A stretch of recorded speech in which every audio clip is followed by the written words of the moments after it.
there's always been little parallel movements of gay style. Like, you know, in the 70s, there was a big leather thing and a denim thing, and then there was also the preppy Lacoste clone thing where everybody wanted to look like Mark Spitz, you know, and then there's always been the flamboyant gays, and then there's been the ones that wanted to look like straight people, and the bears who want to look like blue collar, you know, redneck straight people. So there's always like... You're just talking about men. Yeah, and the chicks. Well, the Let's chicks, hear about the women. Yeah, I remember going to like a lesbian club in the 60s, and there was a woman in a suit with a monocle. I was just like, oh my God, she's so fabulous. You know, like, so, but there's I think there's little gay people, there's a subdivisions there. And I think a lot of trendy gay men embrace the Brooklyn hipster kind of look. It's a little bit Tom Brownie kind of look.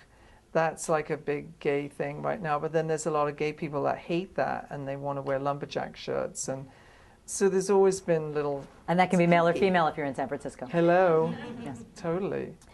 So I want to bring up a topic that is a very fresh one, and that's what has happened in the last couple of days around Galliano and Dior with the anti-Semitic, I guess would be the gentle way to talk about the video that was posted, and the impact when you talk about designers and how designers become so connected to retail brands as well as individuals who are attached to the brands in this very complex tapestry of how all of these brands and names are all woven together, and then something like this happens, which impacts reputation across the board.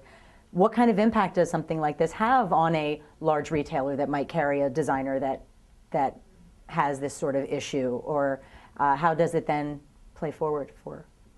Well, do you want to go first, or do you want me to take that one on? It's a tough conversation, but I think that, you know, everybody has values, and businesses, whether you're a store or a brand, I think today really uphold the right values, or at least we all attempt to do that.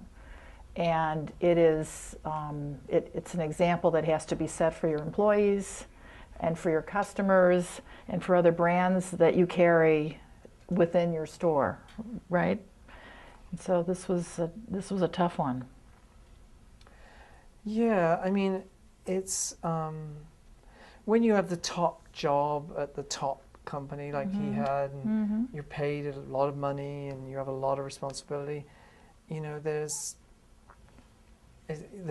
is a lot of responsibility for that kind of thing, where you don't have that leeway. Nobody would have that leeway. No. But I think that also that for people that want to have a private life and do whatever the heck they want, it's hard to do that if you're a public figure, either a politician or a fashion designer. You're not going to get away with it because someone's going to have a cell phone, someone's going to have something, and you don't have that freedom anymore. And I think that's something that social media has created, and you know, there we are. It also seems, just in looking at some of the coverage online today, it seemed pretty clear that in the analysis of it, that people seem to be able to separate from the actions of the individual versus the action of a brand that he might represent. But as a brand, how do you try to get out in front of that? Do you try to address it proactively? Do you just sit back and wait to see what your constituency, your audience says first and try to follow their lead? I think my perception of what they did was when Natalie Portman made her statement about it, it was very carefully worded, and it was worded in a way that separated Dior from John Galliano. He is merely an employee. Yeah. And so it was very carefully worded, and you know, that was clearly where they were going with it. But the royal wedding, The royal dress. I think the most interesting aspect of it was going to be for a whole generation of young women and I'm talking like the Miley Cyrus generation, the Lindsay Lohan generation, you know, young. This is the first time that they're going to have a role model who's not completely slutty.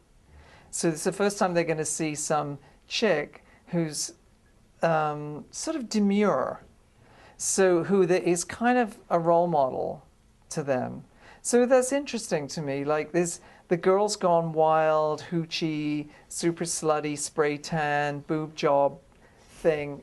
That has been, our culture is so immersed in that anymore that we don't even see it.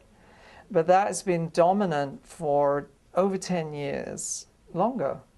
So this is the first time that a whole generation of girls are going to see somebody who actually looks, who doesn't look like a prostitute, who's like, people are going to say, oh, she's someone, she's somebody wonderful, you know, something magical, blah, blah, blah. So that's going to be, to me, that's interesting, culturally, what that could do to people.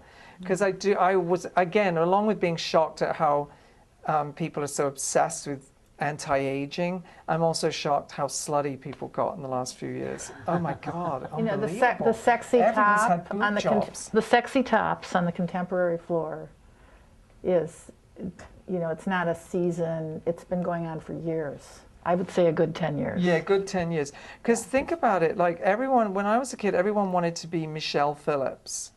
Straight hair, a daisy, you were really pretty. It wasn't it was that natural people pretty. who had big hooters were like barmaids and girls in Russ Meyer movies. And now, I don't know why I'm addressing all this to you. He asked a fashion question. Yeah. So it's a Brit thing. So You're having a bonding I think the Kate moment. Middleton thing it's an interesting thing. These, for the first time, like the a next whole generation Princess is going to Diana, have an really? Audrey Hepburn. They're going to have an Audrey Hepburn. They're going to have a Jackie Kennedy. A whole generation that only had you know, a whole like Hooters. Snooki, JWoww situation. Whoa.